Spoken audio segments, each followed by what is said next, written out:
جس سے انسان متاثر ہوتا ہے۔ اس کی ایک قسم وہ ہے کہ جو ہمارے ارادہ اور اختیار سے باہر، اللہ کی مشیت سے، اللہ کے اذن سے، اللہ کی مرضی سے آتا ہے۔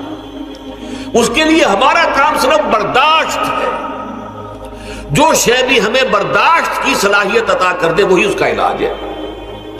جیسے آپ کو معلوم ہے کہ بخار بہت تیز چڑھا ہوا ہے، اس کی دوا نہیں ہے اسپرین یا کوئی اور پیراسیٹامول، بخار کی شدت کو کم کر دے، وہ کوئی علاج نہیں ہے۔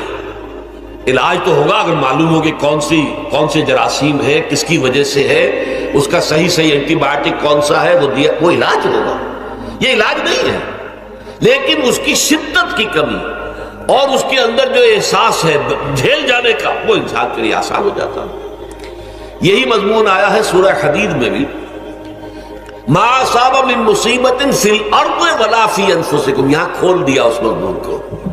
میں نے عرض کیا تھا نا کہ یہ آفت سماوی بڑے پیمانے پر بھی ہو سکتی ہے، زمین میں یعنی زلزلہ آ گیا، فلڈ آ گیا، طوفان آ گیا، ولا فی انفسکم، خاص تمہاری جان میں، تمہیں بخار ہو گیا، تمہیں ٹی بی لگ گئی، تمہیں کوئی اور بیماری آ گئی، تمہیں کینسر ہو گیا، معاذ ہوتا ہے، آخر ہوتا ہے۔ دنیا میں انسانی زندگی کے ساتھ یہ ساری چیزیں لگی ہوئی ہیں، لیکن یہ چیزیں ما اصاب من مصیبت فی الارض ولا فی انفسکم، نہیں پڑتی تم پر کوئی پڑنے والی کوئی مصیبت، کوئی تکلیف، نہ پوری زمین میں بڑے پیمانے پر، نہ تمہاری جانوں میں انفرادی سطح پر، الا فی کتاب من قبل ان نبرأھا، مگر یہ کہ وہ تو ایک کتاب میں، کتاب اللہ کے علم کی کتاب، ام الکتاب، اس میں پہلے سے درج موجود ہے۔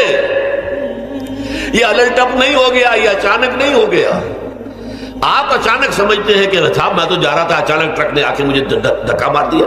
اچانک کوئی شے یہاں نہیں ہوتی، اس کائنات میں پتہ تک نہیں ہلتا جب تک کہ اذن رب نہ ہو۔ اچانک کا کیا سوال؟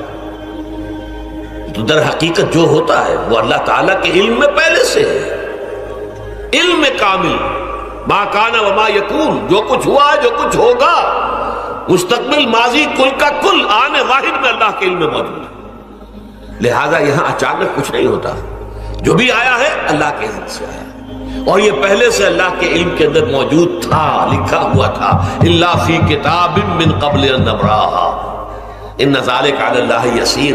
یہ تمہیں تو مشکل نظر آئے گا لیکن اللہ پر بڑا آسان ہے، اللہ کا علم کامل، ما کانا ما یکون کو حاوی ہے۔ لکہ لا تاسوا علی ما فاتکم، تاکہ تم افسوس نہ کیا کرو ان چیزوں پر جو تم سے چھوٹ جائیں، جاتی رہیں، چھن جائیں۔ کوئی موقع تھا ہاتھ سے نکل گیا، کوئی دولت تھی اس پر ڈاکہ پڑ گیا، کوئی اور مصیبت ہے وہ آ گئی، کوئی عزیز فوت ہو گیا، اکلوتا بیٹا تھا فوت ہو گیا، وغیرہ وغیرہ۔ ما فاتکم، فات سے ہی فوتیدگی ہے نا، جو شے بھی نکل جائے، چلی جائے، ہاتھ سے جاتی رہے، چاہے وہ کوئی آپ کا عزیز تھا جو فوت ہو گیا تو آپ کے ہاتھ سے نکل گیا، یا کوئی مال تھا جو آپ کے قبضے سے نکل گیا، ڈاکہ پڑ گیا، چوری ہو گئی، نقصان ہو گیا کاروبار میں بہت بڑا، اس پر افسوس نہ کیا کرو۔ اگر افسوس کرو گے تو اس کا مطلب کیا ہوگا کہ تمہیں اللہ پر اعتماد نہیں ہے، یا تم سمجھتے ہو کہ اللہ کے سوا بھی کوئی ہے تو یہ کام کر سکتا ہے۔ کائنات میں تو ایک ہی کی مرضی چلتی ہے، وہ ہے اللہ۔ لہذا اگرچہ وہ کسی کے ذریعے سے تکلیف آپ کو پہنچی ہے، کسی نے آپ کو پتھر مارا ہے، وہ پتھر ہو سکتا ہے آپ کو نہ لگتا، لگ گیا ہے تو اللہ کے فیصلے سے لگا ہے، اس کا باپ بھی نہیں پتھر مار سکتا آپ کو اگر اللہ کا اذن نہ ہو۔ لہذا آپ پتھر مارنے والے کو بھی مجرم سمجھیے، ٹھیک ہے، اس سے بھی قصاص لینے کا آپ کو حق ہے، لیکن یہ جان لیجئے کہ جو آیا ہے پتھر وہ اذن رب سے آیا ہے۔ اب ظاہر بات ہے کہ اگر یہ کیفیت ہوگی تو غصہ اتنا نہیں ہوگا اس شخص پر کہ جس نے یہ کام کیا ہے، بلکہ ہو سکتا ہے آدمی مسکرا کے رہ جائے، جیسے کہ وہ میں واقعہ سناتا رہا ہوں اپنے دروس میں کہ ایک درویش منش آدمی جا رہا تھا، جو رب کرے سو ہو، جو رب کرے سو ہو، جو رب کرے سو ہو۔ کسی شخص نے پتھر اٹھا کر دے مارا، اس کے سر پہ لگ گیا کہ اس نے پیچھے پلٹ کر دیکھا کس نے مارا ہے۔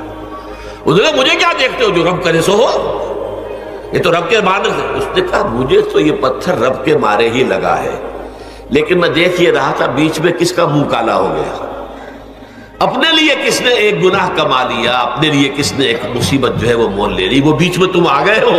پتھر اللہ کی طرف سے آیا، لیکن اس کا عذاب، اس کا وبال تم پر آ جائے۔